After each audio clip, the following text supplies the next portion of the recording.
स्वागत है आप सभी का उत्तराखंड एक्सप्रेस में। आपके साथ मैं हूं नलिनी पांडे। बागेश्वर में खनन पर लगी रोक बनी रहेगी। नैनीताल हाईकोर्ट ने 1 महीने के लिए खनन पर पूरी तरह से रोक लगा दी है और खनन मशीनों को भी सीज कर दिया है। इसके साथ ही 160 खनन कारोबारियों को नोटिस जारी कर जवाब मांगा। हाईकोर्ट ने बड़ा आदेश भी दिया है कि खनन से ग्रामीणों और पर्यावरण को नुकसान हुआ है, उसका मुआवजा सरकार नहीं देगी, बल्कि खनन कारोबारियों से उसे वसूला जाए। साथ ही कोर्ट में सरकार ने बताया कि खनन अधिकारी को सस्पेंड कर दिया गया है। हालांकि सरकार ने खनन पर रोक हटाने से मना किया था, मगर इस डिमांड को कोर्ट ने खारिज कर दिया है।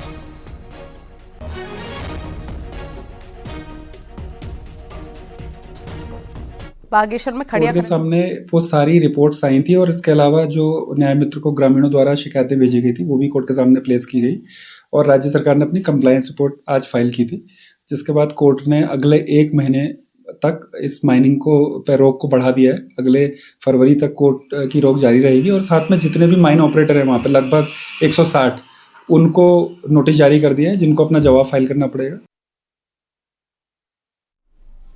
बागेश्वर में खड़िया खनन पर हाईकोर्ट ने रोक लगाई है तो प्रशासन ने भी ताबड़तोड़ एक्शन शुरू कर दिया। बागेश्वर में पुलिस ने 124 जेसीबी और पोकलेन मशीनें सीज कर दी हैं। खनन की निगरानी के लिए पूरे जिले में 26 टीमें बनाई हैं। खनन से जुड़ा कच्चा माल बाहर ना जाए, इसके लिए बाकायदा बैरियर तक लगाए गए हैं। सभी खनन क्षेत्रों में कड़ी निगरानी रखी जा रही है। हाईकोर्ट के आदेश पर पुलिस कार्रवाई कर रही है। माननीय उच्च न्यायालय उत्तराखंड द्वारा कल निर्देशित किया गया था कि सभी थाना प्रभारियों को निर्देशित किया जाए कि अपने अपने क्षेत्र में चेकिंग कर, माइन विजिट कर, जो इक्विपमेंट्स और मशीनरी प्रयोग में लाई जा रही, वाहन प्रयोग में लाए जा रहे हैं, उनको सीज करने के लिए माननीय उच्च न्यायालय द्वारा निर्देशित किया गया था।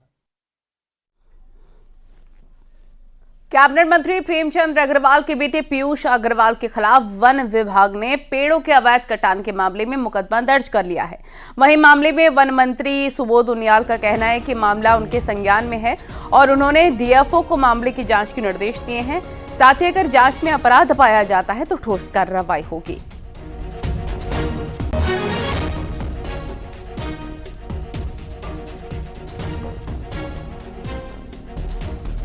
देखिए, जो मुझ पर जानकारी जैसे प्राप्त हुई है मैंने निर्देश दे दिए हैं और डीएफओ को बहुत स्पष्ट निर्देश दिए गए हैं कि पूरे मामले की जांच करने के बाद और उसमें जो उचित जो कानूनी कार्रवाई वो करना सुनिश्चित करें। अगर इस तरीके के मामले में सत्यता पाई जाती है तो निश्चित रूप से कानून अपना काम करेगा। सभी के लिए बराबर है। बिल्कुल, कानून सबके लिए बराबर है, कानून अपना काम करेगा। हरिद्वार रोड के विकास प्राधिकरण ने अवैध रूप से की जा रही प्लॉटिंग पर एक बड़ी कार्रवाई की है। HRDA की टीम ने टिहरी विस्थापित कॉलोनी में 4 बीघा जमीन पर अवैध रूप से की जा रही प्लॉटिंग को जेसीबी मशीन से ध्वस्त कर दिया है।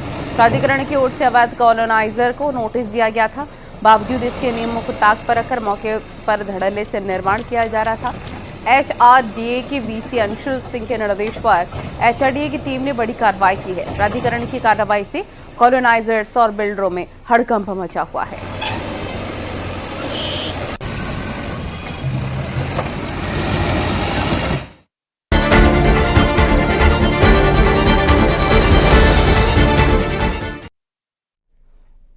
और अब बात नगर निकाय चुनाव की, तो मुख्यमंत्री धामी ने अपने प्रचार की शुरुआत कर दी है। सीएम धामी ने टनकपुर में प्रचार किया और नगरपालिका टनकपुर से चेयरमैन पद के बीजेपी प्रत्याशी के पक्ष में आयोजित प्रबुद्ध जन सम्मेलन को संबोधित करते हुए सीएम ने कहा कि निकाय चुनाव में जिताएं ताकि टनकपुर में ट्रिपल इंजन के साथ विकास हो सके। साथ ही सीएम ने कहा कि हमारी सरकार नकल विरोधी और धर्मांतरण को लेकर सख्त कानून लाई है। अवैध निर्माण के खिलाफ अभियान चलाया जा रहा है। हम देवभूमि की डेमोग्राफी को चेंज नहीं होने देंगे। सीएम ने कहा कि उत्तराखंड में जल्दी ही यूसीसी को लागू करेंगे। आज उत्तराखंड तेजी से आगे बढ़ रहा है भाइयों बहनों, हर क्षेत्र में आगे बढ़ रहा है। हमने अनेक कानून बनाए हैं। आप सबको ये गौरव प्राप्त होने वाला है कि आप देवभूमि उत्तराखंड के एक ऐसे नागरिक बनने जा रहे हैं जो देश का संकल्प था, देश की प्रतीक्षा थी कि देश के अंदर जब देश का संविधान बन रहा था, बाबा साहब अम्बेडकर चाहते थे देश के अंदर रहने वाले सभी लोगों के लिए एक समान कानून होना चाहिए, समान नागरिक संहिता बननी चाहिए भाइयों बहनों संविधान के। और टनकपुर के बाद मुख्यमंत्री धामी खटीमा भी पहुंचे और खटीमा में सीएम पुष्कर सिंह धामी ने आज अपने आवास पर इलाके की जनता से मुलाकात की। इस दौरान सीएम धामी ने लोगों की समस्याएं सुनी, अधिकारियों को समाधान के लिए निर्देश दिए। खटीमा के लोगों ने यहां खेल स्टेडियम बनने पर सीएम का धन्यवाद दिया। मुख्यमंत्री धामी ने खटीमा बाजार में भी गाड़ी रोकी और स्थानीय लोगों से मुलाकात की। इस दौरान सीएम धामी का जोरदार स्वागत भी किया गया।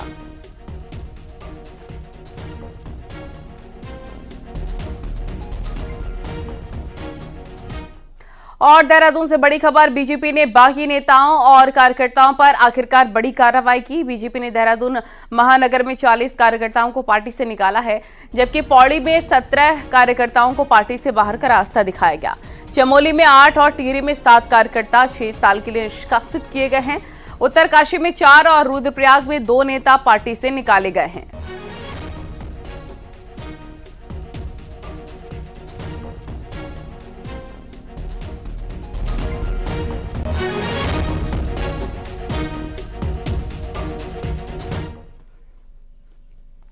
और कांग्रेस ने फाइनली अपने बागियों पर कड़ी कार्रवाई की है। कई बड़े नामों को पार्टी से बाहर का रास्ता दिखा दिया गया।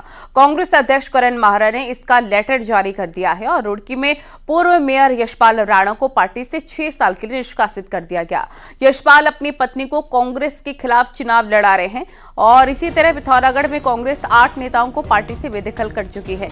इसमें यूथ कांग्रेस के राष्ट्रीय सचिव ऋषेंद्र मेहर को भी पार्टी से निकाला गया। विधायक मयूख मेहर पर कार्रवाई के लिए करण माहरा ने केंद्रीय नेतृत्व को लेटर लिखा है। रुद्रप्रयाग में संतोष रावत, ऊखीमठ में कुबजा धर्मपाल और बागेश्वर में कवि जोशी, कोटद्वार में महेंद्रपाल सिंह को पार्टी से बाहर किया गया। इसके अलावा गौचर में सुनील पवार, कर्णप्रयाग में लाल सैनी, अनिल और अनीता देवी को निष्कासित किया गया। गैरसैंण में पुष्कर रावत, पीपलकोटी में आरती नवानी, धनसाली में विनोद लाल शाह, टिहरी में भगत सिंह नेगी को निष्कासित किया गया है।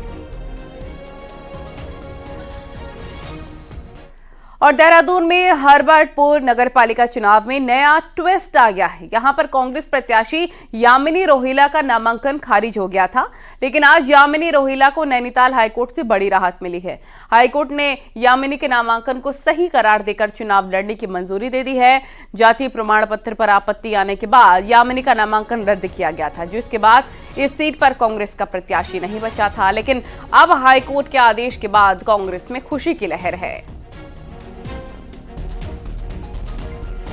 देश प्रशासन को मिल जाएगा तब हमारी जो उम्मीदवार हैं यामिनी रोहिला जी, वो अपना सिंबल प्राप्त करने के बाद विधिवत चुनाव प्रचार शुरू करेंगे।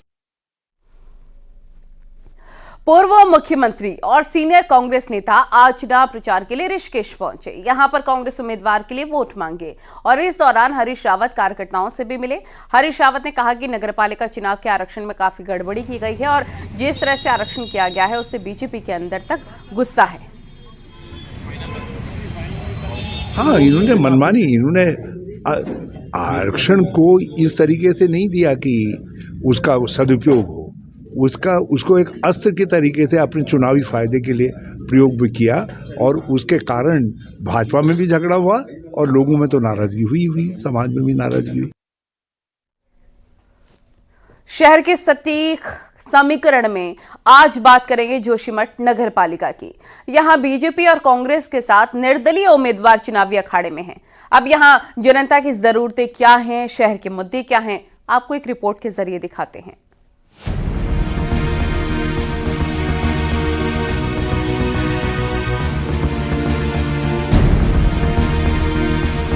जोशीमठ चमोली की सबसे सीमांत नगरपालिका है, जिसे अब ज्योतिर्मठ के नाम से जाना जाता है और जोशीमठ बद्रीनाथ धाम और हेमकुंड साहिब की यात्रा का मुख्य पड़ाव है। 8वीं शताब्दी में आदि गुरु शंकराचार्य ने यहाँ तपस्या की थी और यहीं से 4 मठों की स्थापना की थी। 1982 में जोशीमठ को नगरपालिका बनाने की घोषणा हुई थी। पहली बार 1988 में यहाँ नगरपालिका का चुनाव हुआ। तकरीबन 30,000 की आबादी वाले जोशीमठ नगरपालिका में, जिसमें 60% ठाकुर वोटर, 11% ब्राह्मण मतदाता और 15% SC और 14% ST मतदाता हैं। 1971 से जोशीमठ में लगातार भूस्खलन की आपदा लोगों को डराती रही है। 2023 की आपदा में यहाँ 832 से ज्यादा घर प्रभावित हो गए। इस चुनाव में जोशीमठ में सुरक्षात्मक विस्थापन और पुनर्वास सबसे बड़ा मुद्दा बना है। बीजेपी और कांग्रेस प्रत्याशी दावा कर रहे हैं कि जल्द ही जीत के बाद सुरक्षात्मक कार्य शुरू करने का प्रयास किया जाएगा। जिस समय अभी यहाँ पे जोशीमठ में भूधसाव का जो मुद्दा चल रहा है, उसमें हम सुरक्षात्मक कार्य करने के लिए, इस क्षेत्र का विकास के लिए और इस क्षेत्र को सुदृढ़ बनाने के लिए कार्य करेंगे। देखिए, जोशीमठ भूधसाव जो 2 साल पहले हुआ था, उसमें जोशीमठ सबसे दुख की बात है कि जोशीमठ में कुछ आज तक 2 साल से कुछ काम नहीं हुआ है। तो मैं प्रयास करूंगी, केंद्र सरकार, राज्य सरकार जो भी है, अगर मैं नगर पालिका अध्यक्ष के रूप में मुझे जनता चाहेगी तो मैं इस काम करने का पूरा प्रयास करूंगी। और आपदा के काल जो भी जिस लोगों का प्रयास हो सकता, मैंने पूरा भरपूर प्रयास किया और विपक्ष में रहते हुए भी मैंने सारी लड़ाइयाँ लड़ी, पूरे आंदोलन में खड़ी रही। शहर के मुद्दों की बात करें तो जोशीमठ का धार्मिक महत्व होने की वजह से जाम बड़ी समस्या है। इसके अलावा बिजली, पानी, सड़क, शौचालय, पार्किंग, महिला सुरक्षा जोशीमठ के लिए बड़े मुद्दे हैं। स्थानीय लोगों का कहना है कि जो उम्मीदवार इन समस्याओं से निजात दिलाने का वादा करेगा, उसी को जोशीमठ की जनता मौका देगी। हमारा टूरिज्म से जुड़ा हुआ है, क्योंकि जोशीमठ पहले से ही एक टूरिस्टों की नगरी है। तो यहाँ पे हमारा ये मुद्दा है, जैसे औली में बर्फ़ पड़ती है तो फिर वहाँ गाड़ी नहीं जा पाती है, पार्किंग की समस्या है, जोशीमठ में जाम की समस्या है। तो जो मेन मुद्दे हैं वो हमारे पानी, बिजली, इन्हीं से जुड़े हुए मुद्दे हैं। कि जो ट्रीटमेंट के लिए मनी अलॉट हुआ है, उसके लिए प्रॉपरली डीपीआर टाइम पे बन जाए और ये ट्रीटमेंट प्लान जो है जल्द से जल्द स्टार्ट हो जाए। क्योंकि ट्रीटमेंट ना होने से एक तो पूरी भूमि जो है जर्जर दिखाई दे रही है, क्योंकि कई मकान जो हैं चिन्हित हैं, खंडित हो रखे हैं वो। और इसके अलावा जो हमारा रोपवे है वो भी अभी तक स्टार्ट नहीं हुआ है।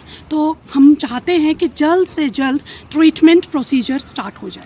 इसके अलावा विमेन एम्पावरमेंट किया जाए, जिसमें कि छोटे छोटे NGOs खोले जाएं, जिससे जो लेडीज़ पढ़ी लिखी हैं, घरों में हैं, जिन्हें चांस नहीं मिल रहा है बाहर जाने का, उन्हें मौका मिले। और सबसे इम्पॉर्टेंट है कि बच्चों के लिए कुछ करियर काउंसलिंग हो, स्पेशली जो बच्चे हमारे 9 to 12 हैं। 1972 की जो मिश्रा कमेटी की रिपोर्ट है कि ये एक टीले पर बसा हुआ शहर है, भूस्खलन यहाँ पर एक बहुत बड़ा मुद्दा है। इस वक्त भी वही मुद्दा है। कई बार यहाँ पर भूधसाव, औली नाले से भी जब रिसाव हुआ, औली नाला क्षतिग्रस्त हुआ, औली से जब सेफ गेम के लिए तैयारी हो रही थी, तब भी यहाँ जोशीमठ में काफ़ी नुकसान हुआ। जोशीमठ नगर पालिका में सीधी टक्कर बीजेपी और कांग्रेस के बीच में है, लेकिन एक निर्दलीय महिला प्रत्याशी दोनों ही दलों के लिए चुनौती बनकर उभरी हैं। अब देखना ये होगा कि जोशीमठ नगर की जनता इस बार किस पार्टी को अगले 5 सालों के लिए चुनती है। न्यूज़ 18 के लिए चमोली से नितिन सेमवाल की रिपोर्ट।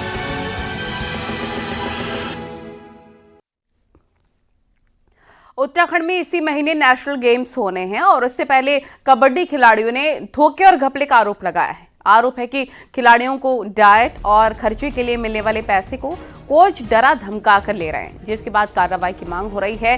विकास नगर में 30 कबड्डी खिलाड़ियों ने आरोप लगाया है कि उनके खाते में आए 19,000 रुपए कोच ने डरा धमका कर ले लिए हैं और अब उनके पास खाने पीने के लिए कोई विकल्प नहीं बचा है।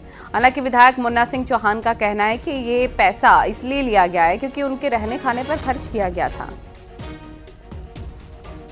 जो ये पैसा हमारे इसमें डाला था, वो क्या बोलते हैं, जो हमारी खिलाड़ी की डाइट थी वो उसके लिए पैसा आया था। और जब हमें मैसेज आया कि ये पैसे वापस डालने हैं, तो ग्रुप में एक स्कैनर डाला था, मैंने उसमें डाले थे और किसी ने किसी के इसमें डाले थे। और ऐसे ऐसे जो पैसा आया था हमने सब वापस हमने कोचेस के इसमें डाल दिया। मैंने वो हमारे कोच है नितिन सर। प्रोसीजरली वो गलत हो सकता है, लेकिन नियतन वो गलत इसलिए नहीं है क्योंकि जो मैंने पता किया उस बारे में मैंने बात की कि वो पैसा इन युवाओं को होटल में रहने और इनको खाने के लिए खर्च के रूप में दिया गया था। तो बाकायदा ये रहे भी हैं वहाँ पर और इनको भोजन भी जो मीनू था उसके मुताबिक मिला। खेल मंत्री रेखा आर्य ने पिथौरागढ़ स्पोर्ट्स कॉलेज में मल्टीपर्पज हॉल का उद्घाटन किया है और इस मौके पर उन्होंने कहा, राष्ट्रीय खेलों के मद्देनजर मल्टीपर्पज हॉल काफी उपयोगी साबित होगा। साथ ही उन्होंने कहा कि पिथौरागढ़ को राष्ट्रीय खेलों में बॉक्सिंग की मेजबानी करनी है। ऐसे में उन्हें उम्मीद है कि यहाँ के मुक्केबाज राष्ट्रीय खेलों में प्रदेश का नाम रोशन करेंगे। साथ ही खेल मंत्री ने कहा कि राष्ट्रीय खेलों को लेकर सभी तैयारियां जोरों पर हैं। कि यहाँ पर बहुत अच्छे बॉक्सर निकलेंगे और उत्तराखंड हमारा पिथौरागढ़ से जो है निश्चित रूप से बॉक्सिंग के क्षेत्र में और अच्छे प्लेयर्स हमारे को भविष्य में मिलते रहेंगे। ये अपने आप में प्रैक्टिस के अलावा इवेंट के लिए जो है अब ये हमारा पिथौरागढ़ जो है जाना जाएगा। तो मैं पिथौरागढ़ वालों को बहुत शुभकामनाएं देती हूँ, सभी एथलीटों को बहुत शुभकामनाएं देती हूँ। उत्तराखंड में एक विभाग से दूसरे में डेपुटेशन पर काम करना कुछ अफसरों को इस कदर रास सा रहा है कि वो बार बार बुलाने पर भी अपने मूल विभाग में नहीं जा रहे। ऐसा ही मामला कृषि विभाग में हुआ है, जहां के निदेशक ने एक बार फिर से अपने 9 अफसरों को वापस ज्वाइन करने के लिए लिखा है, जो सालों से जलागम प्रबंधन विभाग से हटना ही नहीं चाहते थे।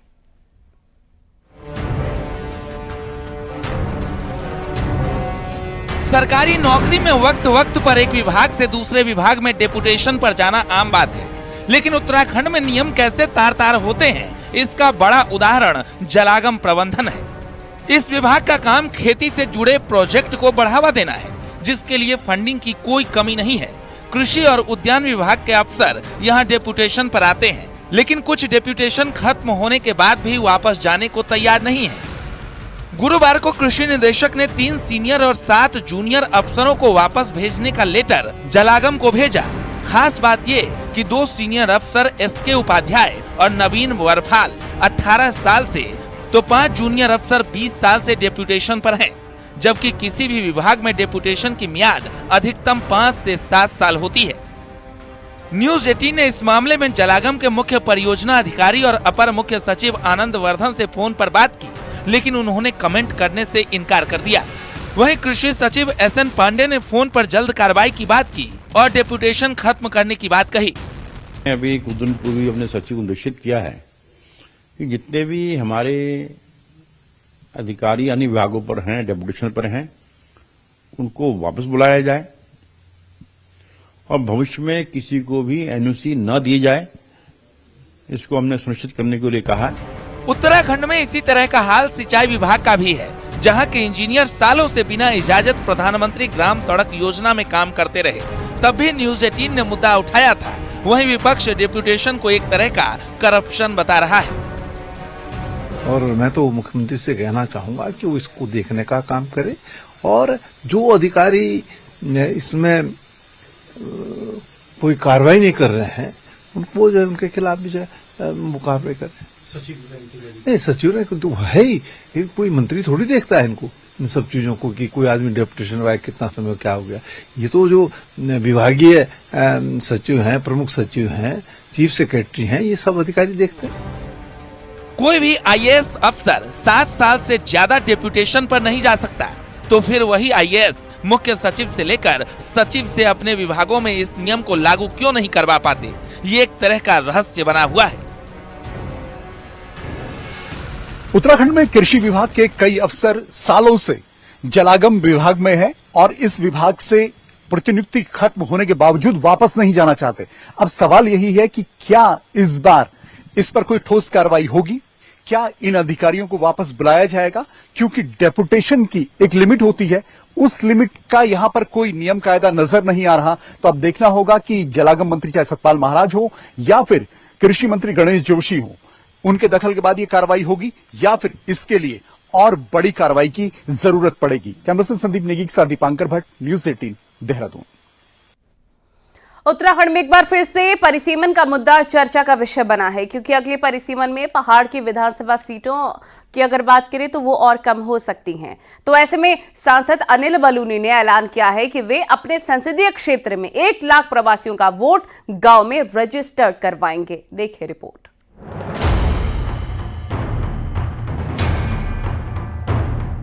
पहाड़ से पलायन उत्तराखंड के लिए पुरानी बात हो गई है, लेकिन अब ये पलायन इस पहाड़ी राज्य के लिए सियासी अस्तित्व का संकट भी बनता जा रहा है। पहाड़ों में जनसंख्या कम हुई और सुविधा युक्त मैदानी क्षेत्रों में ये बढ़कर दोगुनी हो गई। लिहाजा जब जनसंख्या के आधार पर विधानसभा क्षेत्रों का परिसीमन हुआ तो पहाड़ की सीटें घटकर मैदान में चली गयी। अब एक बार फिर 2027 में परिसीमन प्रस्तावित है। आशंका है कि कम जनसंख्या के कारण पहाड़ में विधानसभा की सीटें और कम हो जाएंगी, तो इसके उलट मैदान की सीटें बढ़ जाएंगी। अब कैसे पहाड़ में सीटें घटती चली गयी वो भी समझिए। यूपी से अलग होकर 9 नवंबर 2000 को उत्तराखंड बना तो विधानसभा की 30 सीटें निर्धारित हुई, जिसमें 19 सीटें पहाड़ में थी और 11 सीटें मैदान में। साल 2002 में जनगणना के आधार पर पहला परिसीमन हुआ तो सीटें बढ़कर 70 हो गयी, लेकिन पहाड़ के हिस्से 40 सीटें आईं और मैदान के हिस्से 30 सीटें। इसके बाद 2012 में 2001 की जनगणना के आधार पर परिसीमन हुआ तो पहाड़ की सीटें 40 से घटकर 34 रह गयी। मैदान क्षेत्र में सीटों की संख्या बढ़कर 30 से 36 हो गयी। सांसद बलूनी का कहना है कि अगर प्रवासी अपने अपने गांव में वोटर लिस्ट में अपना नाम जोड़ लें तो पहाड़ के राजनीतिक अस्तित्व को बचाया जा सकता है। विधानसभा वहाँ नहीं रहेगी तो न ही नेता वहाँ जाएंगे, न अधिकारी वहाँ जाएंगे, और जो उत्तराखंड को बनाने की हमारी संकल्पना थी वही कहीं विफल हो जाएगी। इसके लिए हम लोगों ने एक अपना कार्यक्रम शुरू किया, अपना वोट अपने गांव। मैंने पहले भी शुरू किया था, कई लोगों ने, हजारों लोगों ने अपना वोट अपने गांव में बनाया था। हम फिर आग्रह करने वाले हैं। मैंने लक्ष्य बनाया है कि जो उत्तराखंड के और हमारे गढ़वाल लोकसभा के बड़ी संख्या में लोग बाहर हैं, उनसे मैं आग्रह करूंगा कि अपने गाँव में अपना वोट बनाएं। राज्य आंदोलनकारी रहे विधायक विनोद चमोली का कहना है कि पहाड़ का प्रतिनिधित्व घटा तो राज्य की मूल अवधारणा ही खत्म हो जाएगी। उनका कहना है कि इसके लिए परिसीमन का आधार जनसंख्या के बजाय क्षेत्रफल होना बेहद ही जरूरी है। उनका कहना है कि वक्त रहते इसके लिए राज्य विधानसभा को संकल्प प्रस्ताव केंद्र सरकार को भेजना चाहिए ताकि पहाड़ को बचाया जा सके। जनसंख्या का घनत्व कम हुआ है तो उससे सीटें घटने की उम्मीद है। जो उसके लिए समाधान जो मुझे सूझता है, और एकमात्र समाधान है कि एक तो हम पहले पहाड़ को परिभाषित करें। हम प्रयास करें कि विधानसभा में संकल्प के माध्यम से हम भौगोलिक स्थिति पे भी जो पर्वतीय क्षेत्र डिफाइन हो उस पे परिसीमन की बात करें विधानसभाओं का, और उसको केंद्र को भेजें, क्योंकि केंद्र का सब्जेक्ट है, करना केंद्र को है। लेकिन हम इसकी शुरुआत कर सकते हैं, इस पे इसकी एक्सरसाइज कर सकते हैं, इसको प्रयास कर सकते हैं। तो मैं समझता हूँ वो ज्यादा कारगर होगा। 6 जनवरी को चुनाव आयोग ने ताजा वोटर लिस्ट जारी की और इसमें भी साफ है कि मैदानों के बजाय पहाड़ों में जनसंख्या बढ़ोतरी बेहद ही कम हुई। पिछले एक साल में उत्तराखंड में 1,86,000 वोटर बढ़े, लेकिन पहाड़ के हर जिले में सिर्फ 1 से लेकर 5,000 की मतदाताओं में इजाफा हुआ, जबकि मैदानी जिलों में उधम सिंह नगर में 48,000, देहरादून में 47,000 और हरिद्वार जिले में 32,000 वोटर बढ़ गए। यानी सिर्फ 3 जिलों में ही 70% वोटर बढ़ गए, जो कि पहाड़ के भविष्य के लिए चिंताजनक है। देहरादून से न्यूज़ 18 के लिए सुनील नवप्रभात की रिपोर्ट। खबरें जारी हैं, रुकेंगे छोटे से ब्रेक के लिए।